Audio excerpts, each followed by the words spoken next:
Our first name was actually Dub Mafia. You know how we came up with that name? Ralphie's asked us, "What's your band name?" And we all looked at each other and were like, "It's not Dub Mafia. It's not Dub Mafia." Because I made a T-shirt that said "Love and Hafaadai." So Sean said, "Use, say that." I was like, "Oh, we're Love and Hafaadai," and then everyone's like, "Whoa, that's a cool name." It's like, "Yeah, hell yeah, that's our name. That's our name. That was in the part. That's our name."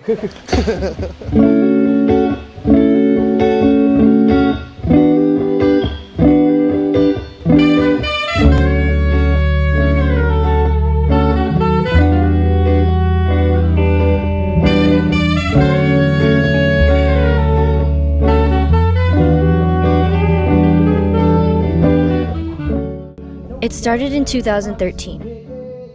5 Chamorro boys with a mission to spread love and Hafa Adai. With a passion for music and a bit of luck, the 5 had a quick rise to local stardom, playing out packed bars and bringing a fresh local sound to Guam's nightlife. But in 2015, their goal to bring Chamorro music influences to a younger generation came to a close. 2 of the band's original members told us their story.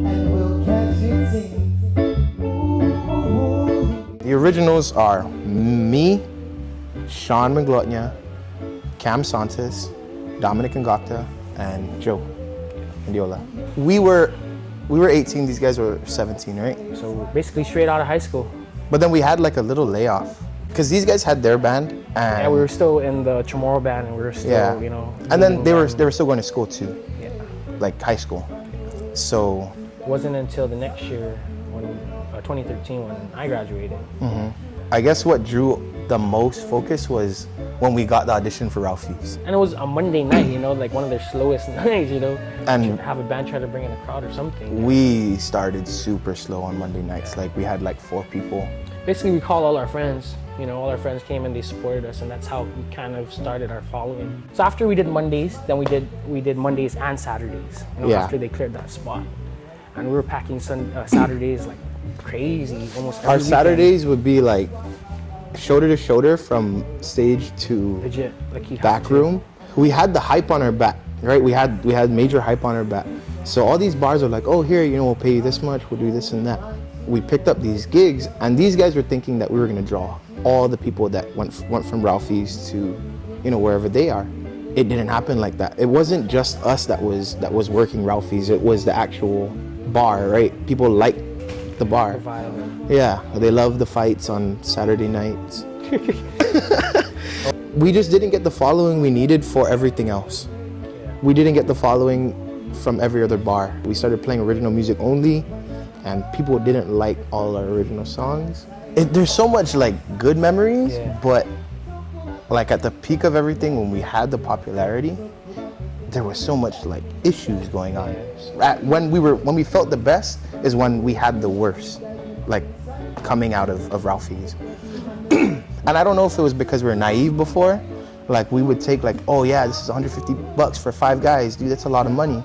That's like chump change. We're just kind of going with the flow, just kind of getting the experience in and kind of getting feedback, from other people. Yeah. We're kind of just going off that. But we loved it. Definitely. We loved the experience. It was amazing. Yeah. You're talking about the sax guy? Yeah. Was that on a Monday or was that on a Saturday? It was on a Monday. It was on a Monday? It was slow. Yeah. Okay. And we're just doing our normal gig, and this random Holly guy comes up, glasses, and and he just asked if he wants to jam, and kind of went from there. We thought, he was here to help us and move forward, and we saw the benefit in Yeah. having him because he was a big asset. Like not too many people had a sax player in their band, let alone like a really good sax player. he was in the band. Marine Corps band, We were young. We were like 17, 18. We had no idea about the scene here on Guam. We were like, yeah, everyone's positive in this scene. Everyone helps us, That's, like a very naive mindset. For some reason or somehow, like, this is what I feel is like he started to become the leader of the band. I don't know where that happened, but it happened. He started to take control. It was tough just to keep people coming in. It was Yeah. really hard. Me being one of the originals left, right? He was only original left. It took a toll on me. So what happened was later on down the line, I started losing major interest. It was like, dude, you're losing the love and Hafa Adai, and you lost the Hafa Adai with the Chamorro. So like, what band is this now? I don't know, for me, That's crazy. Yeah, I don't know. Because I felt like, you know, for me leaving, you guys, you know, we as a band, you could have said something and be like, no, we, you know, give it one more shot. Or I know it was Dom and RJ too that were like they were fighting too. But I guess it just had a consensus, and I'm not gonna lie. I was in a mindset of like, I really want this to happen, and Nick's a really good musician, so and you whatever wanted he to says move goes. forward. Yeah, That's what I totally Yeah. understand that. and it was like I said, it was nothing against you back then, right?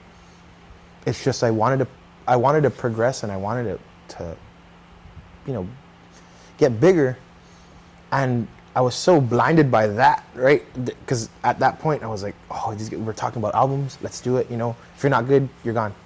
And I wasn't even good myself. I don't know what I was talking about at the time. To see the originals go, and to be a part of the reason why they're gone, like that, it took a toll on me later on, like Part of being me the is guy. glad though that you never gave it up to Nick. It's tough, you know, to see something that you helped create, you know, and make it become something, and then just have it taken away from you like that, you know. So in order for me to move on, basically, is just to accept and keep going. For me, I had to keep telling myself that this is just a part of my journey, you know, this is the start. After we cut out our members, it was a major downhill spiral. We lost these guys, then we found a drummer, and we're like, okay, perfect, we have a band again. 3.0. This was a setup. It was me, and then Nick Rodriguez, Zach Kanata, Davin Dupusin, and RJ Barcinas. So now the only originals in here, right? But we had these, like, it was technically like an all-star band, right? Because these guys are wicked. These guys are amazing. They've been playing for years. Our sound, like, just shot up, but like the love for it wasn't there anymore. Like, it was gone. Like, we could sound the best, but I'm not gonna perform on stage like I love it, because I don't anymore. And as soon as that happened, we didn't practice, we didn't gig. Then all of a sudden, someone asked me like, hey, how come you guys don't have an Instagram anymore? I said, we don't have an Instagram anymore. I called up Sean first. I said, dude, did you delete our Instagram? I know you're not in the band anymore, but did you delete it? He goes, I don't even know the password for it anymore. So I called Nick and I said, bro, did you delete the Instagram? He goes, yeah, we're not a band anymore. I was like, I didn't even know we weren't a band anymore. Nobody told me. Nobody knew. Everything was gone, and we're like, okay, so what do we do now? I quit jobs for this fucking band, and I have nothing to show for it. I have this album that sounds like shit.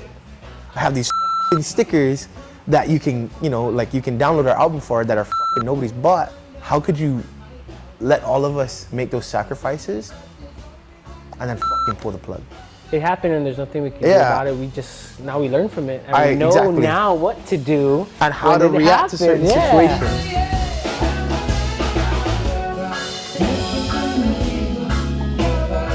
I have a project coming out. It's called The Troopas. These guys are asking me why I just didn't go with Love and Hafa Adai. You're trying to relive a glory day that's never going to happen again. So why not just start fresh and be exactly who we want to be? And let's love the product that we release.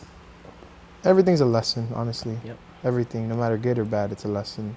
I feel it was meant to happen, One way or another, something was supposed to happen. Like we were on such a high that there was no way that we would have stayed up there forever. Like, not even close. Like, it happened so fast that it had to fucking end like that. There was no way you could ride that wave like that. I think that's another thing I learned too. Like, it put us in our place. Yeah. Made us take a step back and understand, like, oh, this is what needs to be done, and kind of go for it and mimic, other musicians that have made it out there. Like, even like Patrick Palomo, how many years he's been playing, and he's still playing. Jesse Baez. Jesse and Ruby. Yeah. For us, those are our icons, and in order to get where they're at, we just gotta keep going. Keep going.